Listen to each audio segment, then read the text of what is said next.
Indus valley civilisation के बारे में, यानी कि सिंधु घाटी सभ्यता, जिसको कि हम लोग हड़प्पा सभ्यता भी कहते हैं। सिंधु घाटी सभ्यता का कालक्रम कब से कब तक है?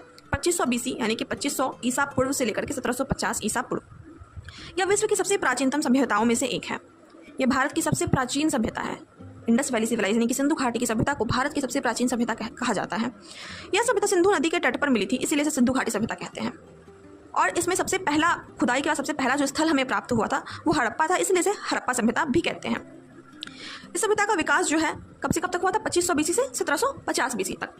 अब हम लोग जानेंगे कि सिंधु घाटी की सभ्यता की खोज आखिर कैसे हुई, कैसे पता चला कि एक ऐसी सभ्यता भी यहाँ पर थी एक समय पर।